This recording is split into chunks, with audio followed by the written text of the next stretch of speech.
കഴിഞ്ഞ കുറേ ദിവസങ്ങളായി ഇസ്രായേൽ സിറിയയ്ക്ക് നേരെ കനത്ത ആക്രമണമാണ് നടത്തുന്നത്. അവരുടെ സൈനിക താവളങ്ങൾ അടക്കം വലിയ ആക്രമണം നടത്തിയിരുന്നു. അതിന് തൊട്ടു പിന്നാലെ ഇപ്പോൾ സംഘർഷം കൂടുതൽ ഇടങ്ങളിലേക്ക് വ്യാപിക്കുന്നു എന്ന സൂചന നൽകിക്കൊണ്ട് തുർക്കിയുടെ ഒരു പുതിയ നീക്കമാണ് അന്താരാഷ്ട്ര തലത്തിൽ നിന്നും റോയിട്ടേഴ്സ് റിപ്പോർട്ട് ചെയ്തത്.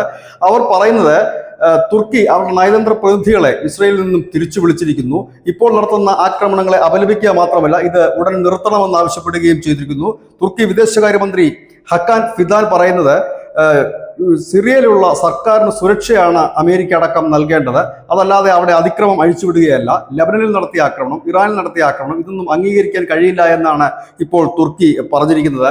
ഏതായാലും നമുക്കറിയാം, കഴിഞ്ഞ കുറെ കാലമായി തുർക്കിയും ഇസ്രായേലും തമ്മിൽ അത്ര നല്ല ബന്ധത്തിലുമല്ല.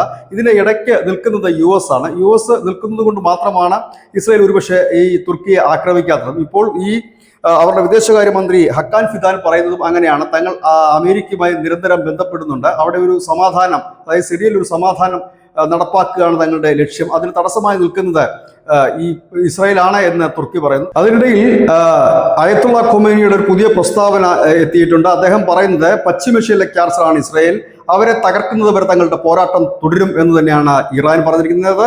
പശ്ചിമേഷ്യ വീണ്ടും സംഘർഷഭരിതമാകുകയും യുദ്ധാന്തരീക്ഷത്തിലേക്ക് നീങ്ങുകയും ചെയ്യുന്ന കാഴ്ചയാണ് ഇപ്പോൾ കാണാൻ കഴിയുന്നത്. News desk, news India Malayalam.